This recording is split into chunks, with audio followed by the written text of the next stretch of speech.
Hello, gamers. This is Kind of Funny Games Daily for Wednesday, December 13th, 2023. I thought it was Thursday for the last 2 days.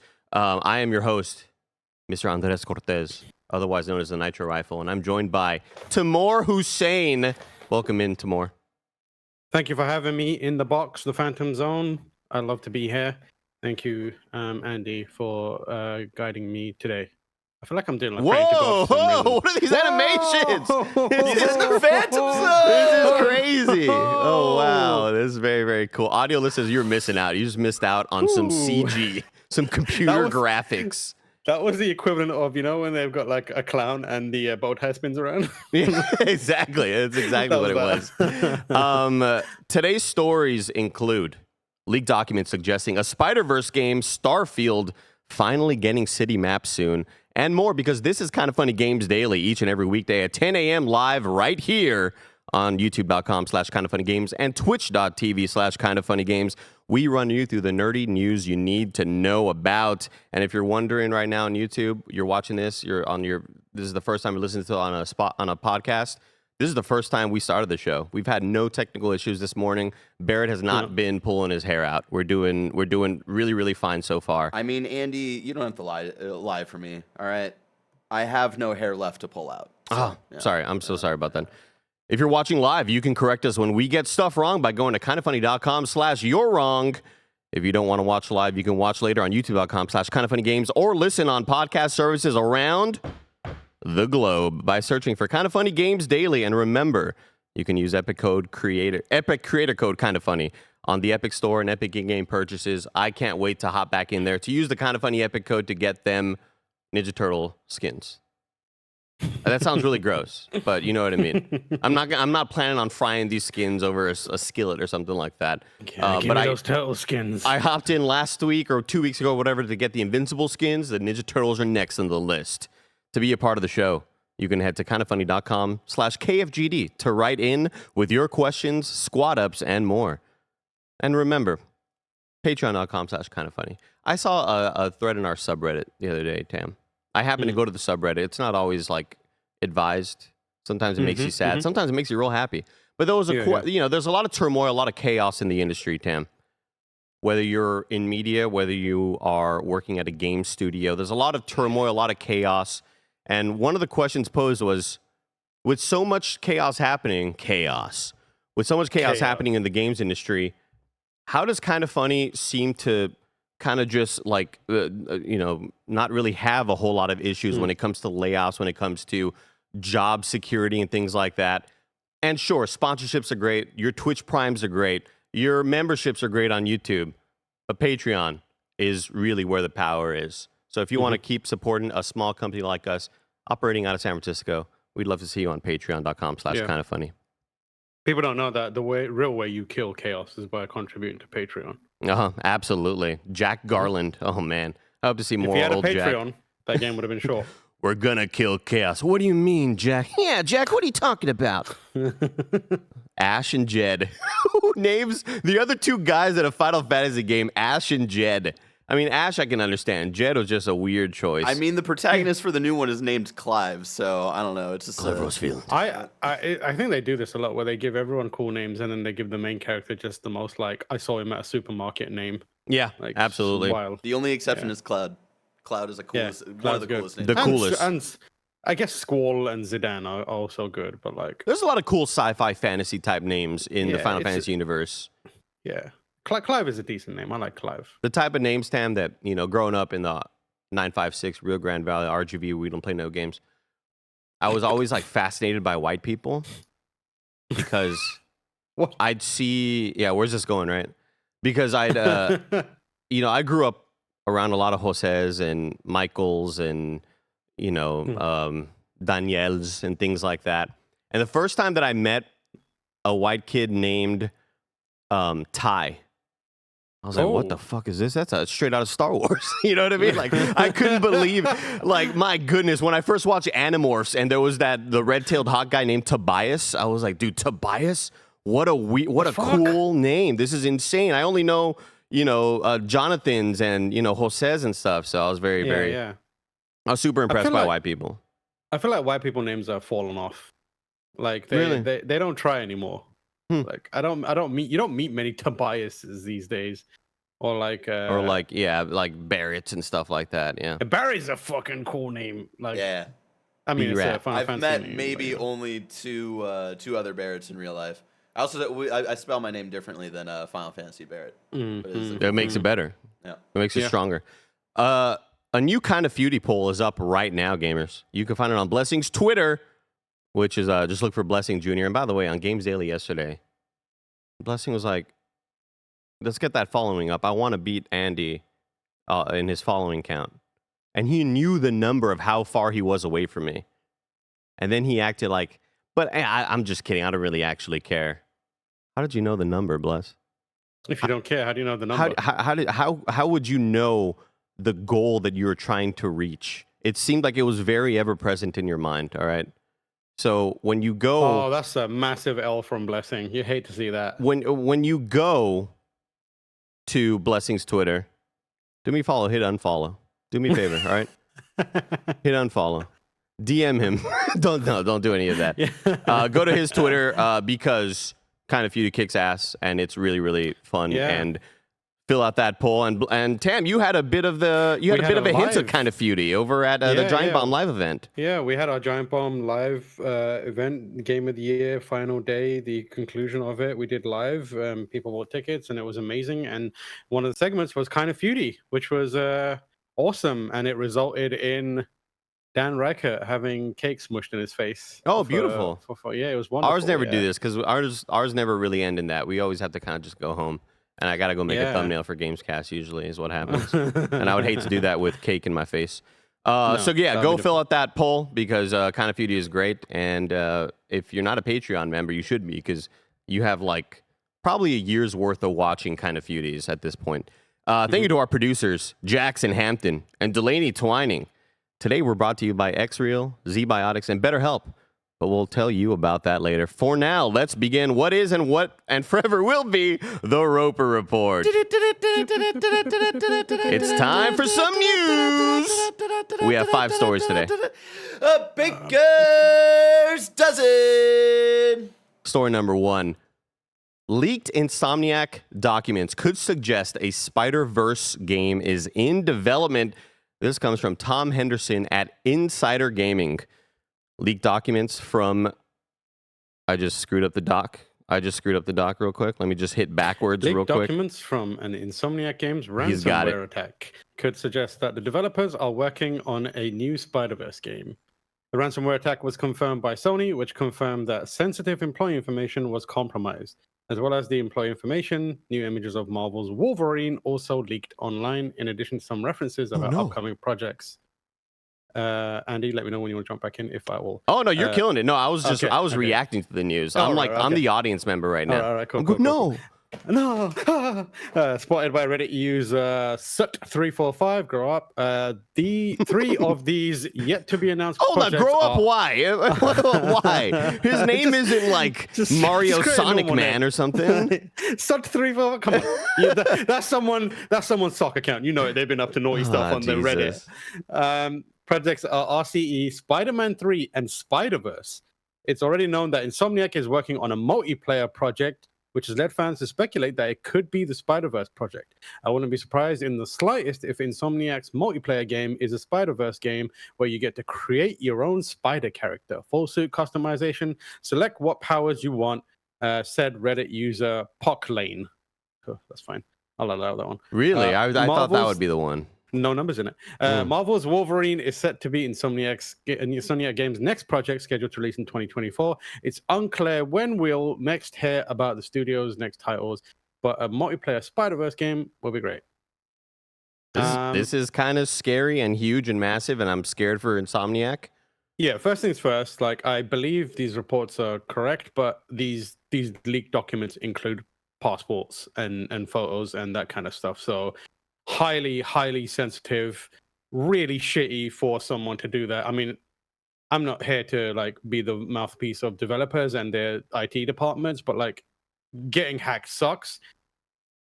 Is spilling personal information of Insomniac employees is reprehensible and like should be punished. Like I hope that person gets caught for that part of it. That sucks, especially when you know that people will like launch fucking targeted campaigns for how a puddle looks at those kind of developers. Right. It's just unacceptable and disgusting. How do you think something like that even occurs? Because here's the thing. Around last year, Snowbike Mike told us that he received a text message or an email and believed it, and it was from FedEx, something about his package being delivered, and they asked him for his credit card, and it was not legitimate, so he got. They got his ass, right? Oh, no. And from now on, like since then, I've been very, very scared about opening any sort of nefarious looking email on the company account. Is that just some, like, I know this sounds weird to like ask you like an IT question, but it's just like, no. How the hell can something like this happen to such a large company, you know? I mean, like it is completely likely, you know, humans are fallible, or even us who have been terminally online, have been using computers all the time. Like we can get caught, and like people, ransomware attacks, phishing, it gets more sophisticated by the day. At major companies like ours, for example, at least in CBS and Adventures and Fandom, like what they do is like they the IT department or human resources department will make it clear that at certain points in the year you will get a fake phishing test on it to check you're being vigilant. So they will send out a fake one like that, and if someone clicks it, it will just go to be like, it will be a Fandom or Shame on CBS you. page, and it'll be like, you suck, what are you doing? Don't be debated like this, you moron. That kind of stuff. That's But like my old manager at a car dealership, Tim. He would always call just in hopes that I would answer the phone correctly. And I'd be like, thank you for calling South Texas Buick Pontiac GMC. And he'd be like, hey, good job. You did it right. And he would hang up. And I was like, get his life, bro. Leave me alone. Life. Yeah. But I mean, like, that's part of it. Phishing attempts and ransomware stuff is like, gets more sophisticated by the day. And also, like, there are always new security flaws in various types of online architecture that people are always trying to figure out and brute force their way through, and it can happen. And it's, some people might be asking, like, why the hell are there passport details and shit like that available on these files? It happens a lot. Like, you know, these are people who have to travel a lot, you know, whether they're going to kind of like, you know, events, or just, you know, coming into the office because they live remotely. And, you know, a company will pay for flights, etc., give me your passport details, etc. It happens a lot. And yeah, they'll have coordinators getting everybody's information and kind of booking all of the flights necessary. So I'm not surprised by that in the least. So yeah, extremely unfortunate. I guess it's on the IT department now to just be buttoned up and be better about plugging those holes. But I mean, that information is out there. Hopefully, like they can. It's very hard to put that genie back in the bottle, but I hope that they can do something to minimize any potential threats that could come in from that.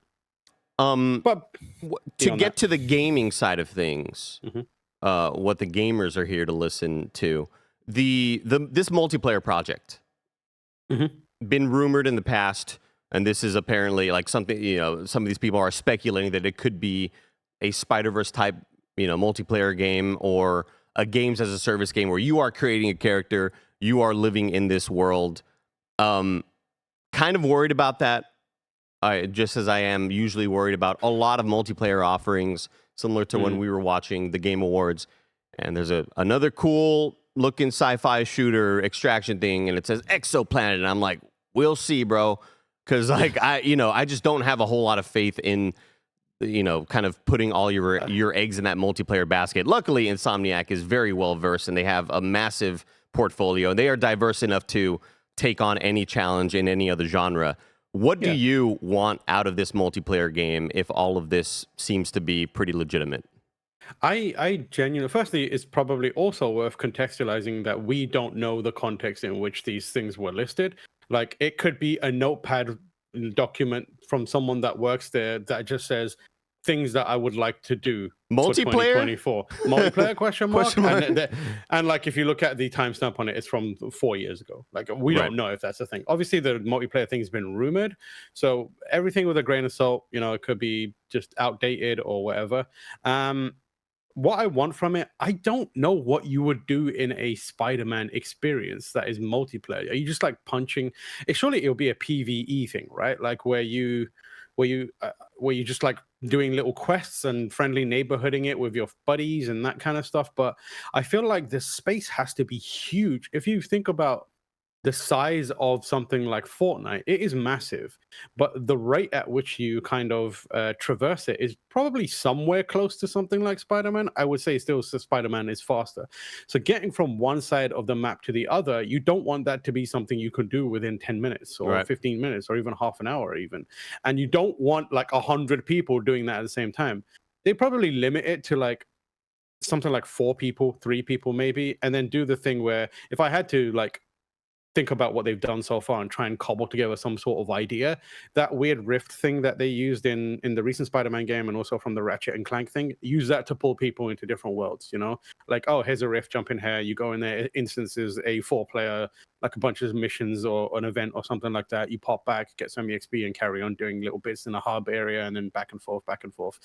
Something like the, you know, classic, I guess this is a bad point of comparison, but it is one that's somewhat relevant, like an Avengers style game where you have, you know, a home base and then you go out with your homies and you do these little missions and come back, but you're Spider-Man. And I've got the perfect idea for it. Mm-hmm. Sinister Six, Kill the Avengers.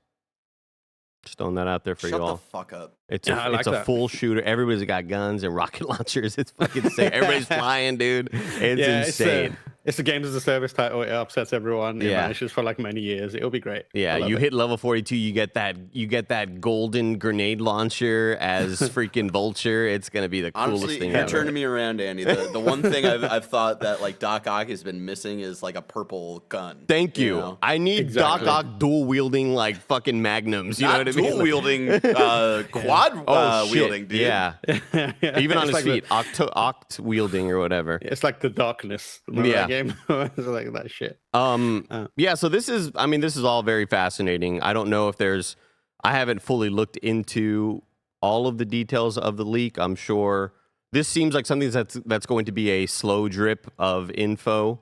I don't know what the conversations are between Insomniac's like security or Insomniac's like the larger heads up in the corporation talking to, because this was very much like a, hey, give us what you want, give us what we want, or you know what I mean? Yeah. Like it's a very, very strange situation. It's strange to even report and talk about it because all of this is just, there's a lot of speculation out there.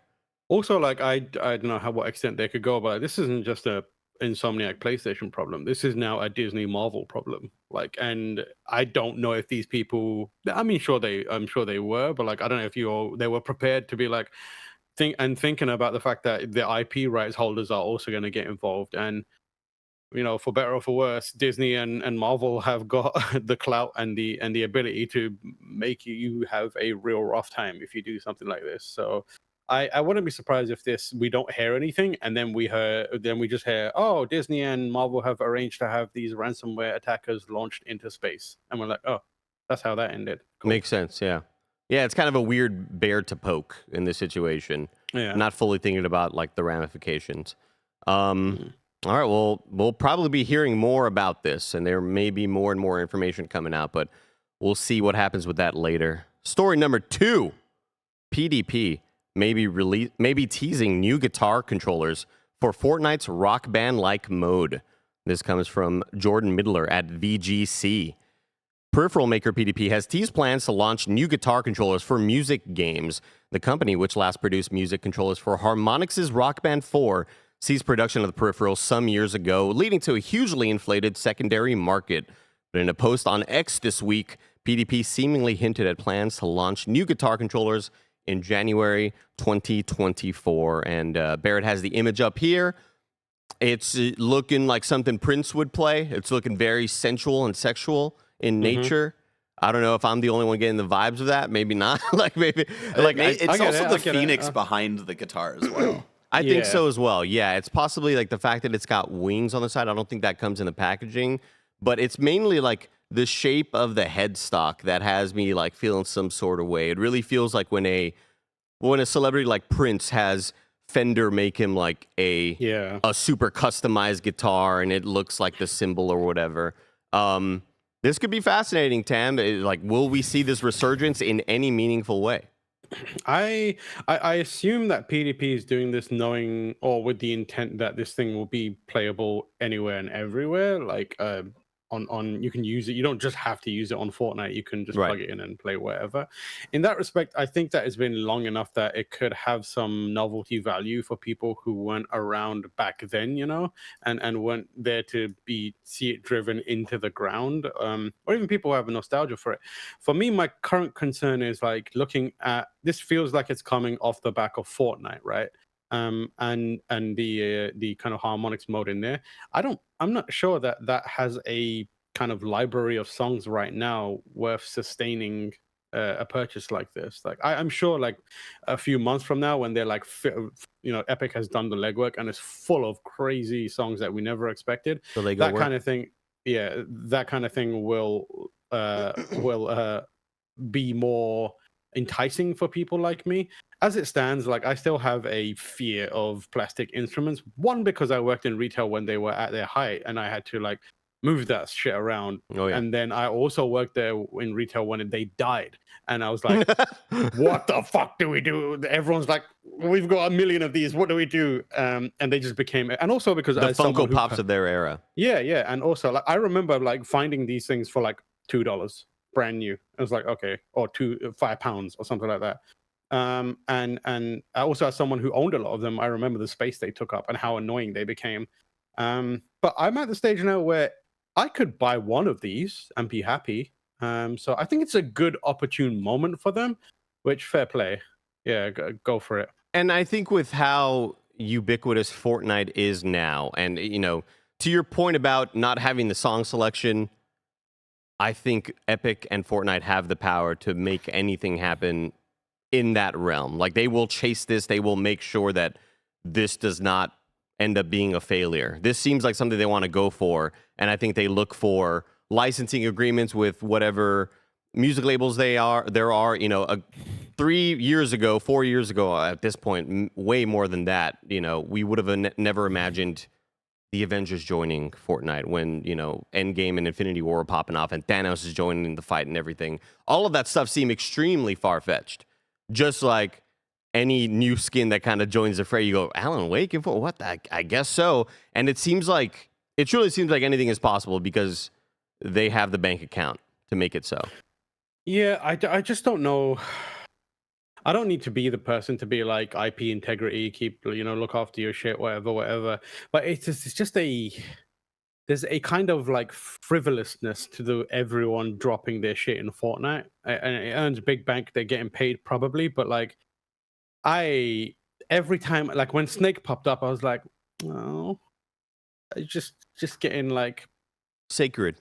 Yeah, like just leave that guy alone, man. He doesn't need to be in here.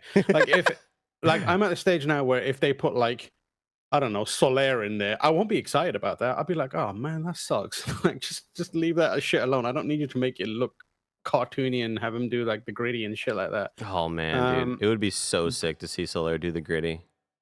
Yeah, I'm turning around on that. I like that idea. So you know what? I'm kind of buying in. Yeah, but everyone's. I mean, like, it's a common refrain, but like, capitalism is wild in 2024, baby. Oh yeah, absolutely. I mean, this does seem like a natural move though for anybody to try to, again, capitalize on this moment, on this situation. What other new things will they add in this racing mode? Will PDP try to make a steering wheel or whatever? There are so many little opportunities for these peripheral makers to now look at Fortnite as this evolving platform, this thing that will eventually have all of your favorite genres in it. If it doesn't already, with the way that these custom games are and the way that these kids are making their own games, in a way with all of the pre-built assets, it's kind of wild to see how they are just kind of taking on whatever that popular thing is. Let's make our version of it here on this platform. It's weird because like there was a time when everything that happened in Fortnite was entirely its own, right? They had their own season, and there is that to an extent, but people used to be way more excited about, Peely is gonna do this in the next season or whatever, and Troy like Baker's character. So people are gonna be excited about that. Yeah, The Rock is in here or whatever. He's voicing Zero or some shit like that, and people were excited about Fortnite for Fortnite. These days, I feel like Fortnite is like leaning on other properties to make it interesting and like absorbing it. It's kind of like I think of Fortnite as being the Jimmy Fallon of the video game worlds, where it has nothing of its own left to say interesting, like it's not funny at all, or he's not enjoyable. But the people he brings in are the main act now, and he just laughs loudly, and he's like coasting off the kind of like talents of the Roots and the other people. So I'm just saying, Fortnite is the Jimmy Fallon of video gaming. Wow, you heard it here first, everybody. That's a huge take from GameSpot and Giant Bomb's Tamoor Hussain. No, that's just for me. Okay, gotcha. That's me. Gotcha. Everything I say is just for me. it's just Tam. Please don't kill us. We're fine. Let's see here. Story number 3 is all about Starfield. Starfield kind of getting that cyberpunk treatment, Tam. It says, city maps and new ways of traveling are coming to Starfield. This comes from Tom Ivan at VGC. Bethesda has teased plans to introduce city maps and new ways of traveling in Starfield in a Reddit post accompanying the game's latest minor patch. The studio said that going forward, it aims to roll out significant features and fixes every 6 weeks or so. We've been hard at work on many of the issues you posted and expect an update early next year that will include a large number of in-progress quest fixes, as well as FSR3 and XESS, it wrote. That's some nerd stuff. All right, you leave that to me. We'll be talking about NVIDIA stuff later. Though we fixed several quest issues from occurring in-progress quest fixes. Though we fixed several quest issues from occurring in-progress quest fixes are much harder to fix. And that's a weird sentence. And we built a new system to correct those without you having to roll back your save. We're also hard at work on many of the new features you asked for, from city maps to mod support to all new ways of traveling. Parentheses, stay tuned. Bethesda continued, these will be rolling out with a regular cadence of fixes and updates we expect to have roughly every 6 weeks.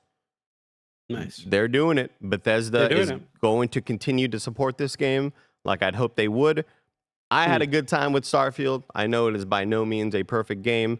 I know that there are a lot of issues with it, but it's still really awesome and kind of expected by this point for Bethesda to keep on supporting this, to keep on making this game a better experience. This is going to be one of those games that, like we've seen a lot in the past, is when people go, you know what, now's a great time to hop in. It's 3 years later.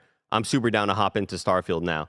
Tam, what do you feel about their continued support? It kind of makes sense with seeing with Fallout 76 kind of finding new lives after the initial launch. Yeah, I mean, Bethesda is known for like post-release support. I think this is a unique situation where the game that they are post-release supporting is more divisive than maybe many of the others they had before, with the exception of Fallout 76. Like Skyrim post-release was really exciting because Skyrim rocks and it was an amazing game top to bottom. But Fallout 76, not the same case. I'm excited for them to evolve what Starfield is. Admittedly, I wasn't one of the people that had the best time with it. I bounced off of it eventually. I played a fair amount of it and I was like, this isn't for me, this isn't hitting. But that's not to say that I wouldn't be interested in coming back. It's sad that redemption stories or like post-release working on a game to make it good, for want of a better phrase, is becoming more of a norm these days. There was a time when like these kind of redemption stories were kind of very few and far in between, and that made them unique and kind of like interesting. They're becoming more prevalent these days, which is a shame, but also I would rather that happen than a company like Bethesda completely abandon their project. Same with CDPR, completely abandon it and leave players to figure it out, which also can happen. But yeah, I am excited for the future of Starfield. I hope that it does improve in various ways. And I think I'm one of those people that you mentioned who is going to come back to it like in a few months' time and be like, I've got a bit of time now. This might be a right time to check in on Starfield and see what's going on. And I'm sure Bethesda will have done a pretty decent job of like improving it and even like bolstering what it is and fleshing out what the experience that people can have with it. So it's exciting for sure. I'm happy to see it happening.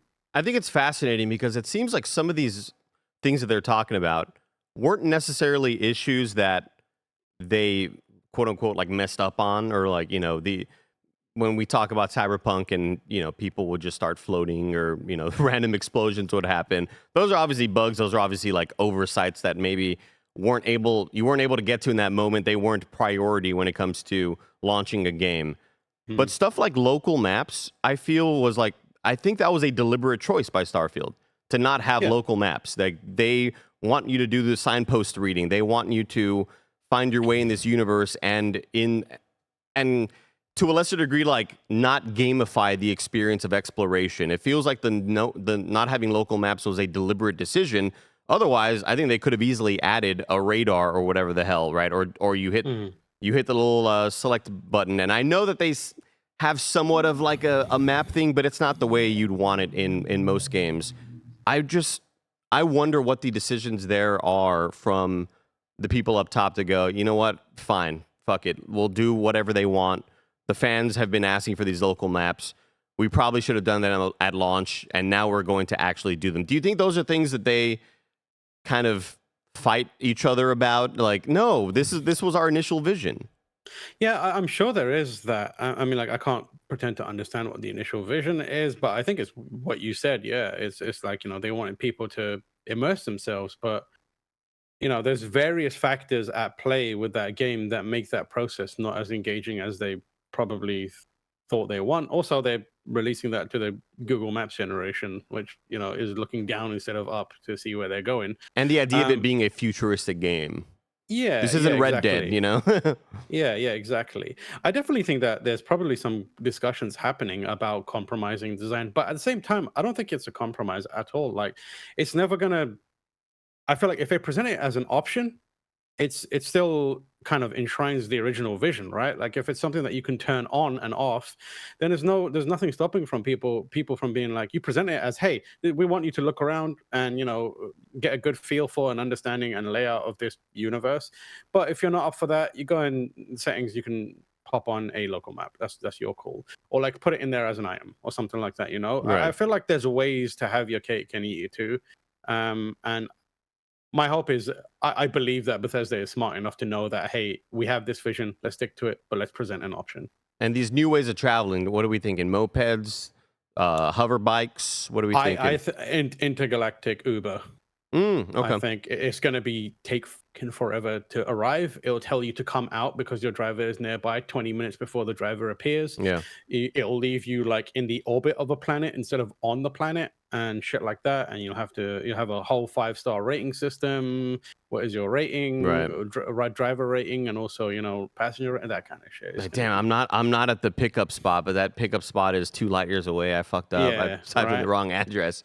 I moved my pin to another galaxy. Shit. I do think that when they talk about these new methods of travel, it's not only what you're talking about fast travel wise, but I think the biggest missing feature of this game was the planetary traveling.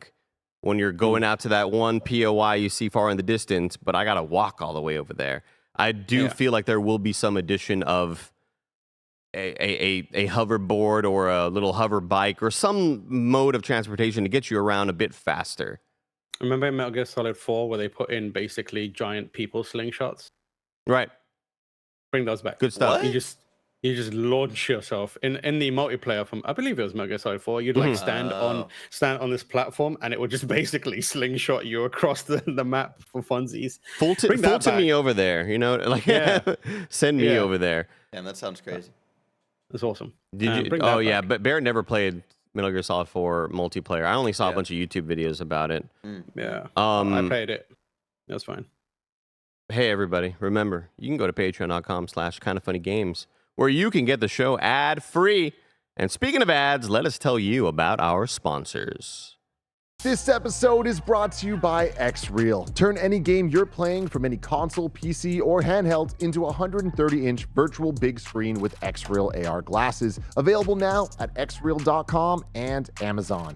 Xreal AR glasses usher in the era of wearable displays and are perfect for gaming, watching movies and TV, working at a desk, or checking out augmented reality apps. Xreal AR glasses connect to Xbox, PlayStation, Switch, plug directly into your Steam Deck, ROG Ally, PCs, Macs, iPhone, Android. You see where I'm going with this. Kevin Coelho has been playing with the new Xreal Air 2 Pro glasses and unsurprisingly is absolutely obsessed with them. It's awesome. It's the big screen experience experience perfect for using on the go or at home for playing games anywhere on the biggest screen possible. The picture you see is crisp, the built-in speakers give you rich audio, the glasses are lightweight, only 2.5 ounces, and because you control where the virtual screen appears, you can rest your head, neck, and shoulders comfortably without getting any of that tech neck you get when you're staring down at a screen. You can get your Xreal AR glasses now at xreal.com or Amazon.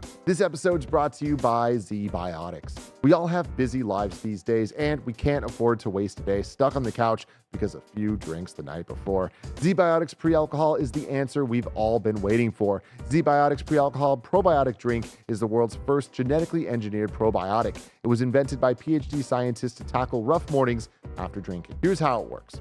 When you drink, alcohol gets converted into a toxic byproduct in the gut. It's this byproduct, not dehydration, that's to blame for your rough next day. ZBiotics pre-alcohol probiotic produces an enzyme to break this byproduct down. Just remember to make ZBiotics pre-alcohol your first drink of the night. Drink responsibly, and you'll feel your best tomorrow. Every time I have a ZBiotics pre-alcohol before drinks, I notice a difference the next day. This holiday season, give your family a gift they'll actually want and use with ZBiotics. Go to zbiotics.com/kindafunny to get 15% off your first order when you use KindaFunny at checkout. Remember to head to zbiotics.com/kindafunny and use the code KindaFunny at checkout for 15% off. Thank you, ZBiotics, for sponsoring this episode and our good times. This episode is brought to you by BetterHelp. This time of year can be a lot. Having to figure out, am I getting a gift for this person? Am I not? Whether or not your family gives gifts during the holidays, you get to define how you give to yourself. And the holidays are a great time to do just that with therapy. You can get out of your negative thought cycles and find some mental and emotional peace, and it can give you the tools to find more balance in your life so you can keep supporting others without leaving yourself behind. Some of my best friends use BetterHelp and love how helpful it can be for learning positive coping skills and how to set boundaries. It empowers you to be the best version of yourself, and it isn't just for those who've experienced your trauma. If you're thinking of starting therapy, give BetterHelp a try. Make your brain your friend with BetterHelp. Visit betterhelp.com/kindafunny today to get 10% off your first month. That's BetterHelp, HELP.com/kindafunny. BetterHelp.com/kindafunny. Story number 4, Sonic Mania Plus will be available to Netflix subscribers starting next year. This is from Taylor Lyles at IGN. And there's a link here.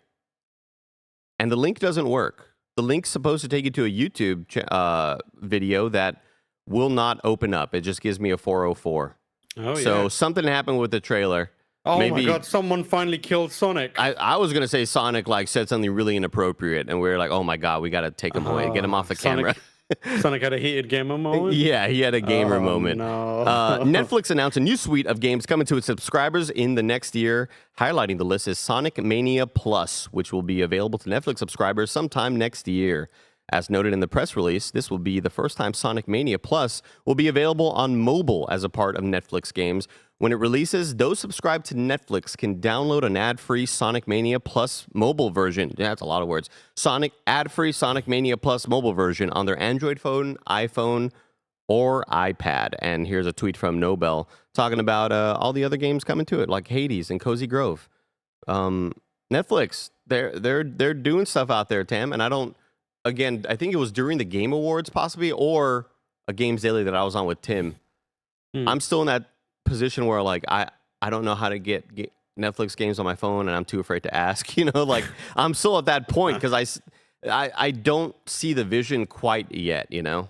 Yeah, I don't think I'll consume these games in this way, but you can get it both in the app, I believe, and separately.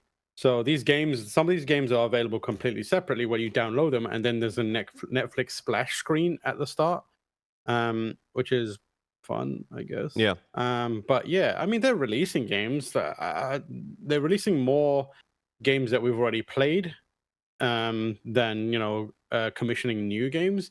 And I think it's a good strategy for them because their goal isn't to be a gaming platform. Their goal is to look at the audience they have and see if they can bring in some of them to play games on that platform and then go from there. And these kind of games, they feel very apt for a Netflix service. Something like Hades, where you're like, I'm waiting for my friend to come over so we can Netflix and chill. I'm waiting for more than my friend to come over so we can Netflix and chill. I'll do a couple of friend runs with of benefits. Yeah, friends with benefits.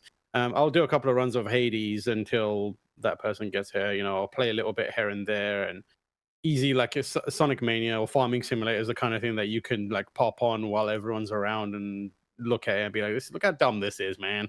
On your third Hades run, you get a message. It's like, hey, you've been playing this a lot. Like, are you sure you want to? Like, are you there? It's like, yeah. No, I'm here. I'm just like not mentally. I kind of got sucked in. You're just like running through loop-de-loops as Sonic, and it's like you get a pop-up. It's like Netflix prices are going up. And you're like, okay, cool. Sonic, no.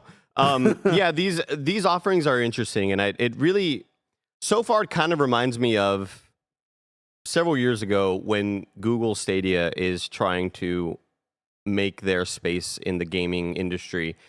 And it felt like every news release was, hey, that game is over here. That game you played 3 years ago is on Stadia now. That game you played 2 years ago is on Stadia now. So far, that's all it feels like. Obviously, these are two different technologies, right? But I still don't, I would love to ask them, like, what is, like, if these are steps 1, 2, and 3, what's step 10?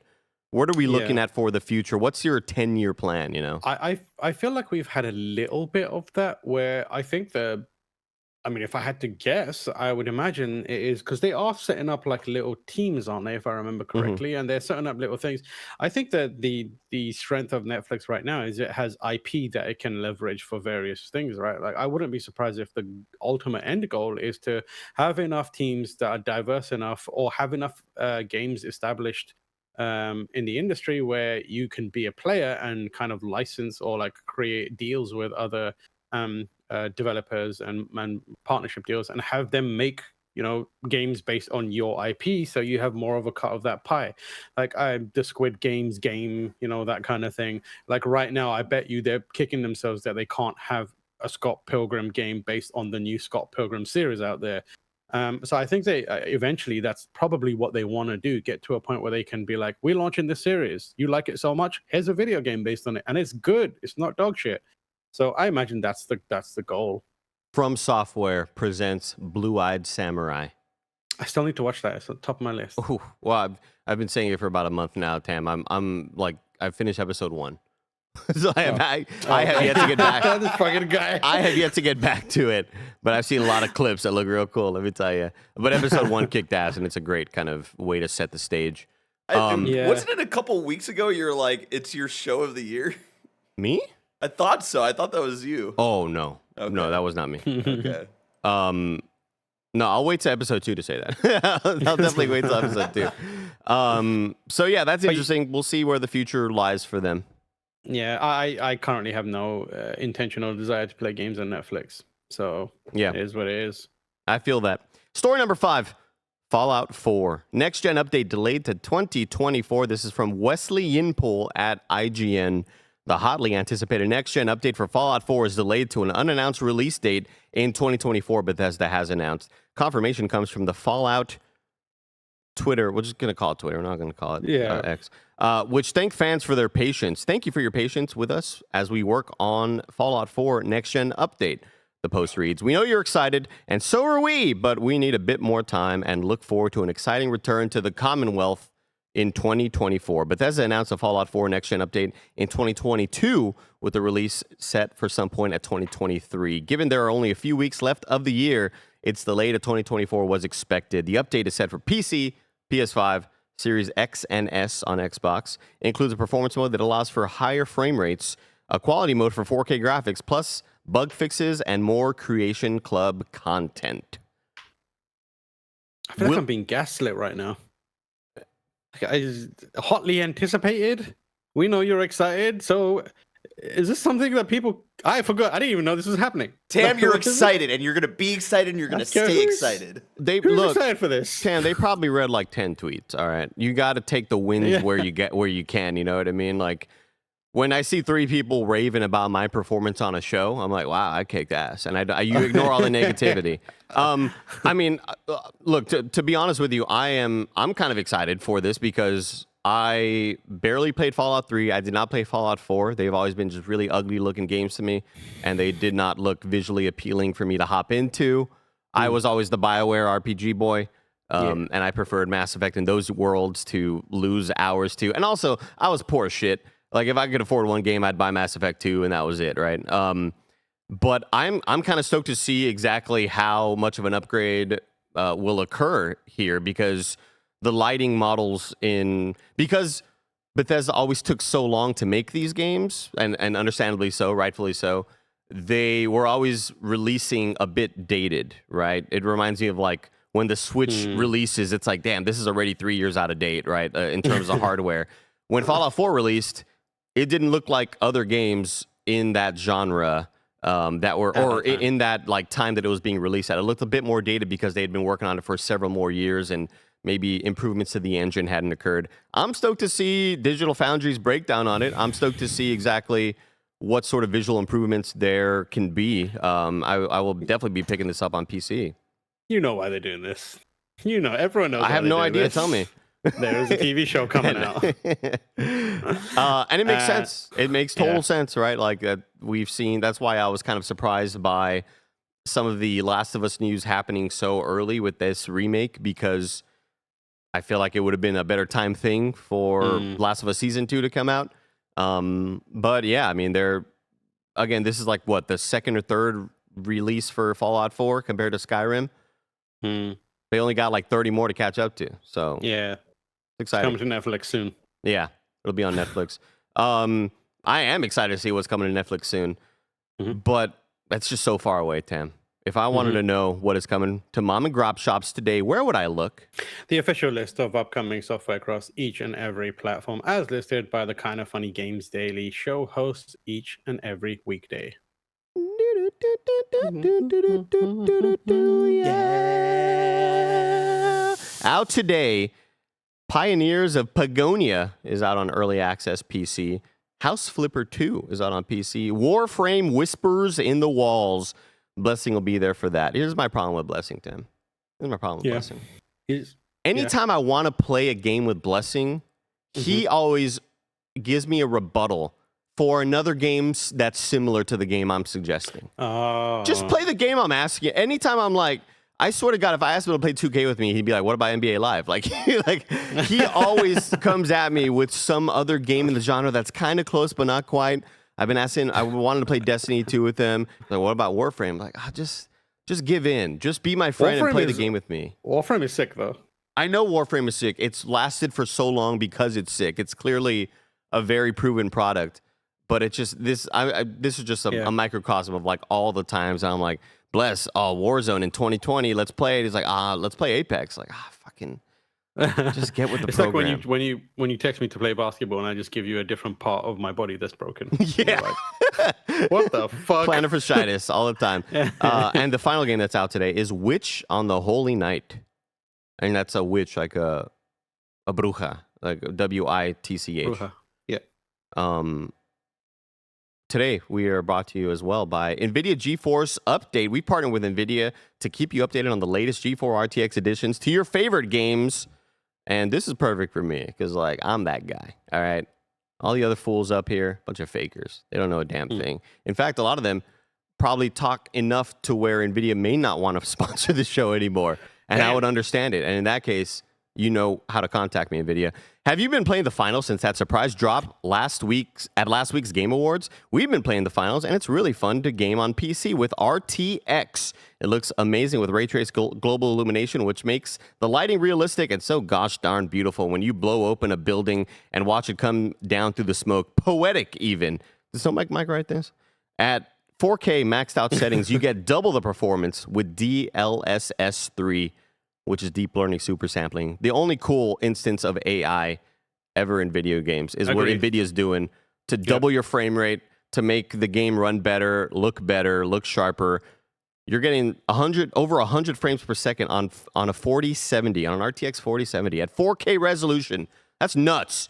And just about everybody on NVIDIA GPU from the last 10 years gets a free latency reducing bonus from NVIDIA's Reflex technology in-game. You click that NVIDIA Reflex on, you're going to you're gonna snap to that head faster than you could say kaboom. You know what I mean? So thank you, NVIDIA, for sponsoring us and supporting us. I know it's tough whenever you see that Sasquatch up here fucking blabbering his mouth, right? But thank you for letting me do these streams and show off all the cool tech you all got. I love y'all. I really do.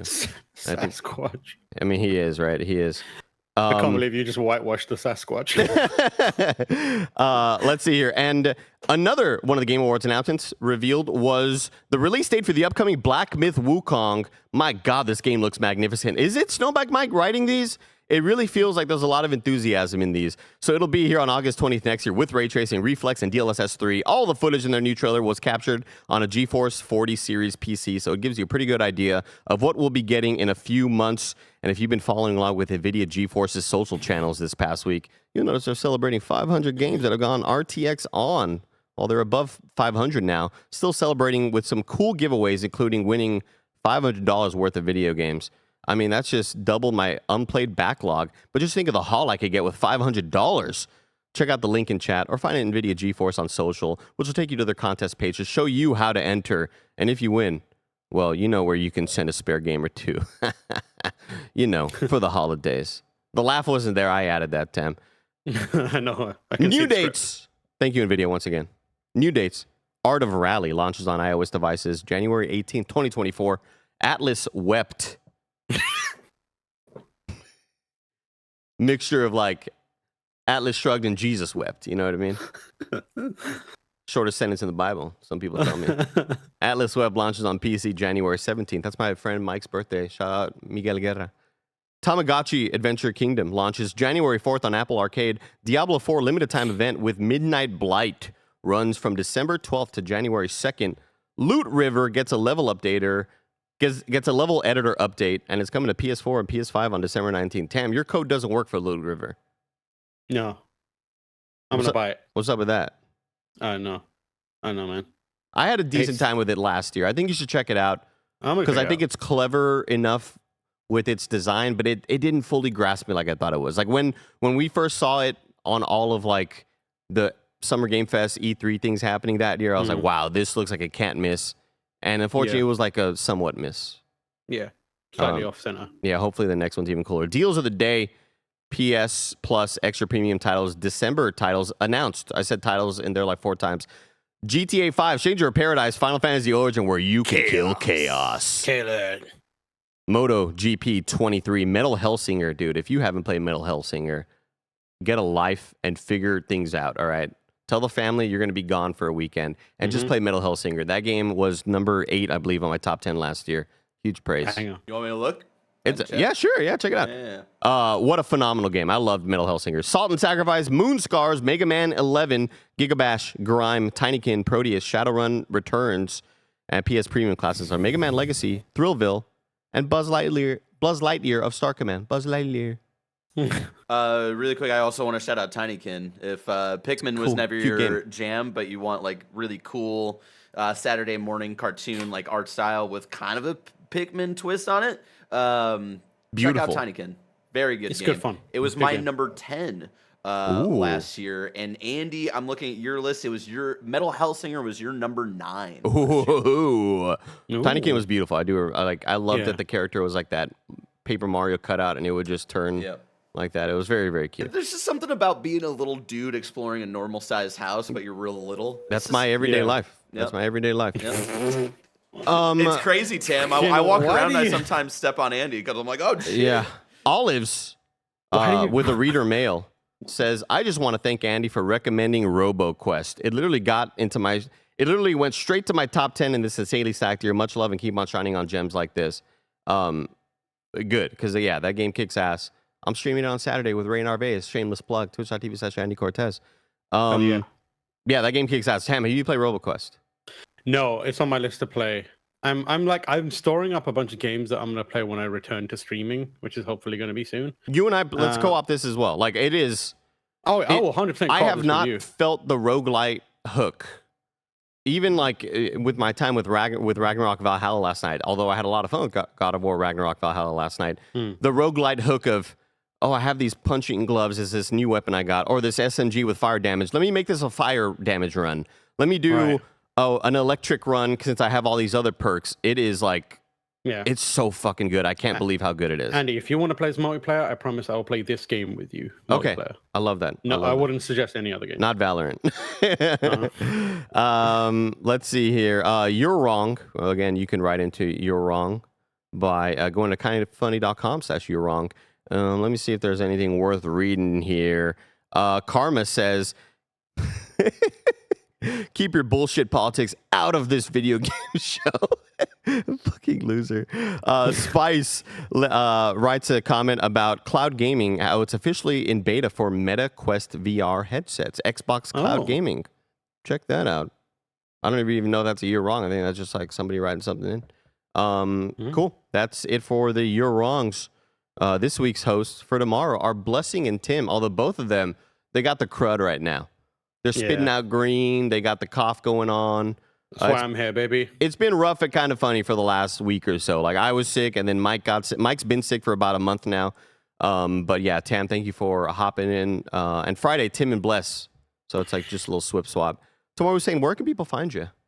You can find me everywhere. You know, I'm on GameSpot. I'm on Giant Bomb. We should have a archive, a video, a VOD of the final game of the year day, which we did live, so you can watch Blessing on that as well and watch the shenanigans there. I'm also on Twitter at TamoorH. I'm also on Twitch, twitch.tv/TamoorH. The return? It's got to be soon. I stopped because I moved, as you can probably tell, and also because it's hot for me right now. Like, if I come back, I'm just gonna get like attacked. So I'm saying some shit that is upsetting heat's on people. you. So yeah, the heat's on me, so I got to stay out of it for now. For my own benefit. You do it. You make me a mod. I love banning idiots, dude. Oh, I love it. It's so much fun. This has been Kind of Funny Games Daily, each and every weekday live right here on youtube.com/kindoffunnygames and twitch.tv/kindoffunnygames. We run you through the nerdy news you need to know about. Until next time, keep on gaming, gamers. Here's a little handshake. A little handshake for Tam over there.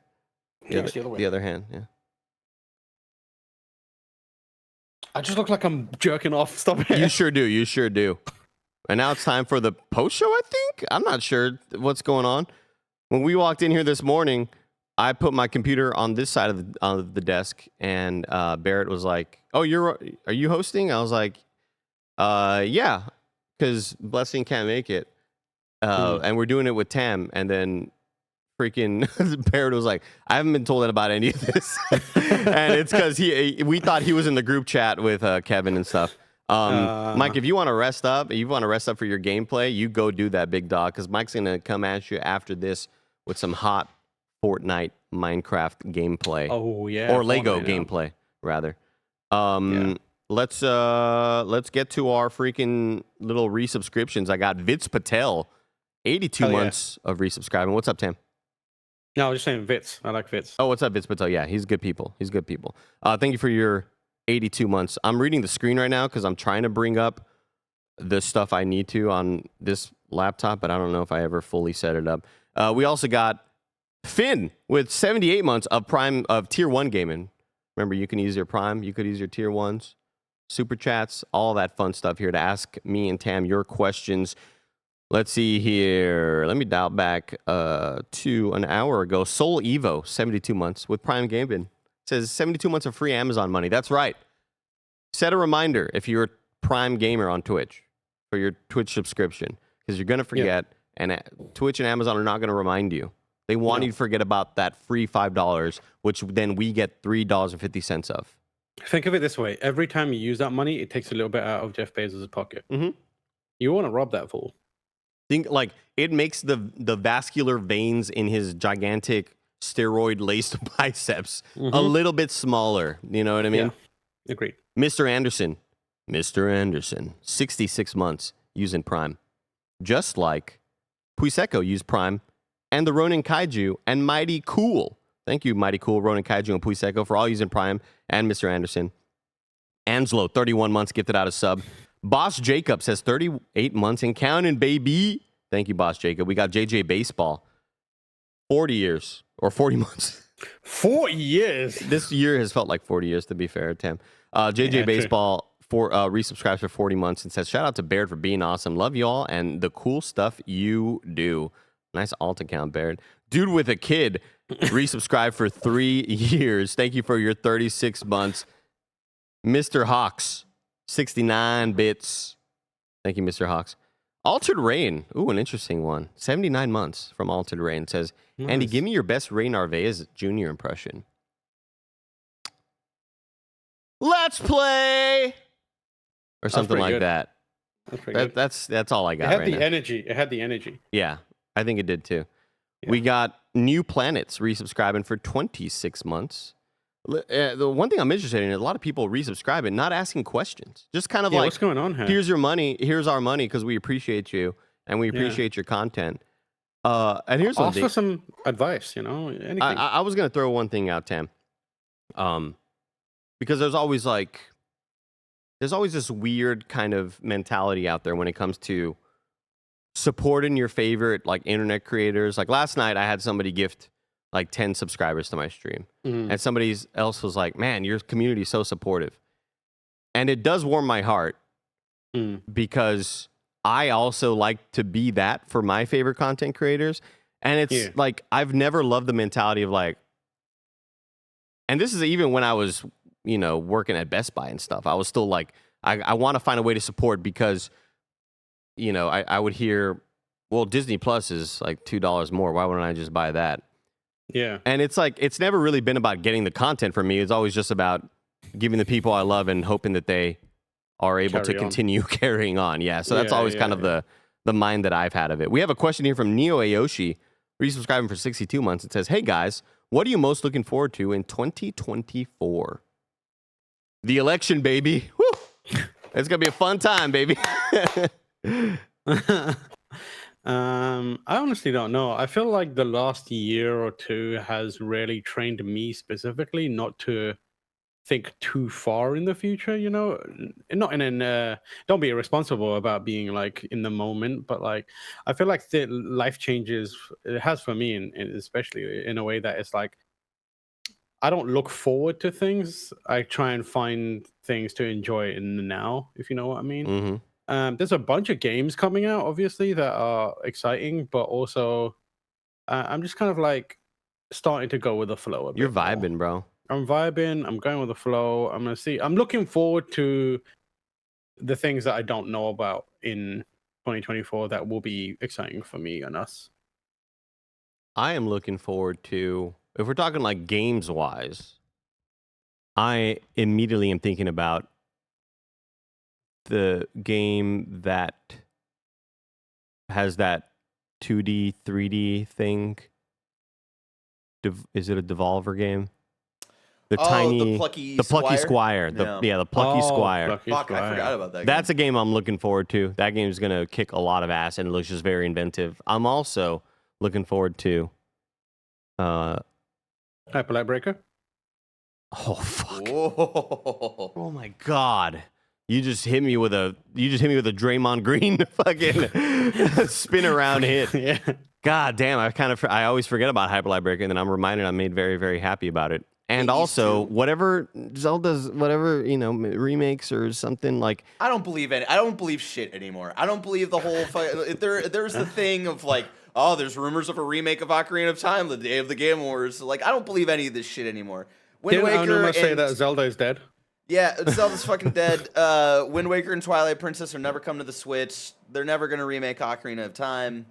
Just shut the fuck up. Whenever you think about that, though, Bear, just think about the fact that they remade Link's Awakening. That was the most out of nowhere, left field. Like, what the fuck? What? Okay, that's sick as hell. I didn't expect that. Like that always kind of gives me hope. Again, that did happen when we were at the old studio, so that was a long time ago. Maybe Nintendo's a bit like, hey, we learned our lesson. Don't do that again. I mean, but also we don't know what Grezza's working on. So, right. Who also, knows? Link's Awakening is not Ocarina of Time. Obviously, Ocarina of Time would be a massive success if it did get remade. What else are you looking forward to, Barrett? Persona 3 Reload. Yeah. I'm ready to get really fucking depressed again, And I've been holding off on like. As opposed to what? Existing, just kind of existing. That's just usually how you are. Not having any kind of sort of feeling. Got you. And so I'm really looking forward to that. I've been holding off on like booting up Persona 3 Fez and like Persona 5 Royal just because I don't want to like play through that. I'm looking for comfort things right now, and those are like, that's my go-to comfort series. But I don't want to like burn myself out before reload. So yeah, just smart. around the corner. I'm gonna get a Persona 3 tattoo the weekend that comes out because that's my birthday weekend. Oh yeah. Hey, yeah. I'm drawing that for you. So like, I have Andy working. give me like a bunch of cool reference stuff. I'd say. And then schedule a Slack for me because I will forget about it. I absolutely will forget about it. Schedule like 10 Slacks. That's like the equivalent of like my alarm is set for 8 a.m. and also 8:11 a.m. and also 8:22 a.m. Yeah, I'm having Andy make a design an evoker, and then somewhere in the evoker have it say "Burn My Dread," and it's gonna be right here on my wrist, and. So I can go like this, and you have the gun right there. And I told that to Michael Hyam, and he was like, "That goes so hard, I might steal that from you." Oh, so we can't allow sick. that. That's sick. So I need to get that done before he does. Hopefully, he forgot about it. Let's see. We got Lanny Bird with 19 months of support. Lanny Bird, always very supportive. Says, Tam, I'm about to play Metal Gear Solid 2 for the first time. Since you're a Fox-ranked badass, any tips you can give me? Tips from Metal Gear. I wouldn't try and provide any tips for Metal Gear Solid 2. I feel like going in fresh to Metal Gear Solid 2 is so important. But also, don't trust anything Tam tells you at all. Remember when he made me punch a dog? I remember when he told me that once the fucking maiden once I killed a maiden in Bloodborne, that she was dead forever. And I was like, fuck, I gotta reload a save, and that means I gotta redo all the Snake Forest. Fuck, this is gonna be awful. I hate this. I did it off stream, and then I saw so many tweets like, dude, she comes back, and I was like, fucking Tam, I hate this, man.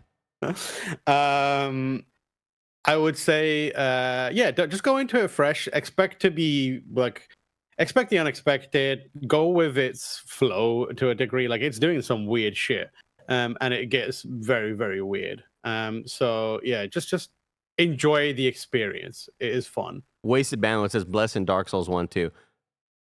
Tam is 99% responsible for Bless never doing a Dark Souls 1 stream at KindaFunny ever again. Yeah. Just so you know, I need you to when you are on your deathbed, Tam, I need you to remember that in your old age to be like, fuck. Not everything was perfect. I messed up quite a bit. It's a point of pride for me. Yeah. I want Bless to play through it so bad, dude. No, I watched him play and I was like, this is disgusting. I need him to stop this right now. Like, he's fucking this up so badly. I can't let people see this game played in this way. So I just came in there and like, damn, was a menace. It's messed up. Yeah. Mr. Hawks with a $5 super chat. Thank you for super chatting here. Asks, Andy, can you ask Tam how he always looks so damn good? Dude is hot. What? Oh, I appreciate that. Somebody complimenting you, man. Oh, thank you. That's beautiful. I really appreciate that. Thank you, Mr. Haas. That's very kind of you. Yeah. I'll tell you what, man. Anytime I get a compliment, I eat that shit up, man. Because it happens once every 2 years, you know? Yeah, I'm British, so when it happens once every 2 years, I'm just like, oh god, what's happening? Who's trolling me? Why am I being trolled like this? Hey, we got a $5 super chat from Dante the Clerk. Says, just wanted to shout out to the world that my wife is in early labor and my first child is going to be born today. Beautiful! Oh yeah! Life! You made life! You and your wife made life! Let's go to you and your wife. Good job. That's sick as hell, dude. But next time, like, for the future, all labor announcements, those will be at $50 super chats. So just keep that in mind, like, because we gotta, we don't want that kid getting free publicity. yeah, we're not PRing him for free. Cyborg donated $2 super chat. Says, just here to say Tam is the best Bloodborne forever. Cyborg, yes, you should go back and listen to Cyborg to me, Tam, Brian Altano, and Greg Miller doing a Bloodborne review, a retrospective, if you will, during the pandemic. That was a great time. That was a nice time. That was a great out of nowhere, like, we're just going to talk about Bloodborne on this episode of PS I Love You because Greg happened to play it over, the pandemic. What a good time that was. That was a great discussion. So good. Cyberrich, 4 months of resubscription with Prime, says, got back from 2 weeks in Thailand, was missing watching live and seriously considered staying up to 2 a.m. to watch games daily. Cyberrich, I'm glad you didn't, because you would have ruined your vacation. Yeah. I'm glad you didn't do that. Yeah. We got AJ Hawk donating a $3 super chat. Y'all see that new Kung Fu Panda 4 trailer? Isn't Aquafina in that? Yeah, I saw a funny ass tweet that was like, man, I'm about to see this red panda saying like, what you talking about? Yeah. Why is she in every children's animated movie now? I mean, what's going on with that? Look, her agent is killing it. Her when you have an agent that can, when you're in that hot sort of space that people are like, oh, this person's in demand. It's like sometimes you see celebrity streamers that are really, really popping off, and then like a year later when they've fallen off, they'll get like, you know, random kind of like appearances here and there, and it's like, oh, they're still going off when they were popping off. Like they're still going off that era of them, you know? Yeah. No, I have not seen the Kung Fu Panda 4 trailer though. I have only seen part 1 actually. I've never seen Kung Fu Panda. It's good. They're good movies. It's good. I can't say anything about the third one, but the first two, those were solid. Kuma Babam with a $5 super chat says, Andy, can you give us a quick review / impressions on Godzilla -1? Holy hell, this movie. What movie? Godzilla -1. What a movie. I have never really been a Godzilla fan, right? Like I'm not somebody who will flock to a theater. I know Shin Godzilla. I'm going to go watch Shin Godzilla now. Oh, you should, but like, definitely. The 2014 or 2013, whatever version of Godzilla with Bryan Cranston really soured my experience. I thought killing off Cranston in the first 15 minutes was the dumbest mistake he could have made. And when he died, Tam, my dad and I, massive Breaking Bad fans, like my dad like leaned over me. He was like, "You're fucking kidding me. He's not dead, right?" Like we're here for Bryan Cranston mainly. We're not here for the Godzilla aspects. And I've been largely let down by a lot of it. Although I did, I guess I was like, I kind of enjoyed that King Kong movie that came out with Tom Hiddleston. I enjoyed that a bit, right? But Godzilla -1 was, it hit every emotion for me. I felt everything I could in that movie, whether it's dread, I'm laughing at the funny moments, and by the end of it, I am weeping out of hype, out of sadness in some moments. Like the movie is so complete and throws you off enough to kind of like make you wonder what the hell is happening in certain moments. But the CG and some stuff, and those moments where Godzilla's chasing them on the boat, it's like, I can't believe how good this looks. You see how in the movie they're constantly like, the government sucks, they can't do anything for us, they've abandoned us. Shin Godzilla is the government dealing with Godzilla, and it basically is a companion to this. So, and also it's done by the guy behind Evangelion. So he just uses Evangelion music in there. So like you'll be like, oh shit, I know this song. I only watched 3 episodes of Evangelion. Yeah, I wasn't sure what I was getting into. No, but it's an awesome movie. If you can watch it in theaters, do it. I think it may. I know it got extended, but I feel like it might even get further extended, have an extended run because of the success it's seen here in the States. It is all subtitled. It's great. It's not a problem at all. And my God, we saw it in 4DX, Tam, and I was not ready for the experience of having my seat fucking just like rocking back. Like it was wild. I did not expect it to be that extreme of an experience. And it really catches you off guard because in the previews, we saw the Aquaman trailer, and it starts off like a normal preview. And then when it feels like they made a 4DX version of it because it's just like dialogue in the beginning to kind of lull you into a sense of safety. And then bam, some action shit happens and your seat is rocking. I had about like a third of an energy drink can left in the, and shit was still spinning out. Like, cause I was like, dude, there's nothing left in there. How is it still coming out of the can? It was a wild experience in 4DX. And I'll probably never watch another movie in 4DX, but I enjoyed it for what it was. Go watch that movie.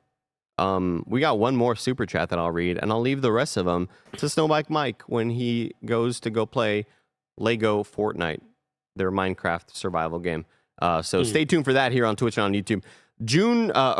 It was AJ Hawk with another $5 super chat who says, Tam, I wanted to say I read your interview about Naruto a while back, and it was great. It made me emotional. GG. Oh, thank you so much. That's so I sweet. appreciate you reading that. It's I talked about the Jiraiya's final arc, and it was it's one of my favorites. Everybody, that's been our little post show. Tam, once again, everybody follow him at Tamoor H. go to his Twitch. He's coming back to Twitch in a big way. Big way. Like I'm talking about like helicopters dropping him. Yeah. Like he's sliding down from a little rope. It's gonna be crazy. I can't wait to game more with him, and we'll see you after this, gamers, for the stream with Snowback Mike. Stay tuned.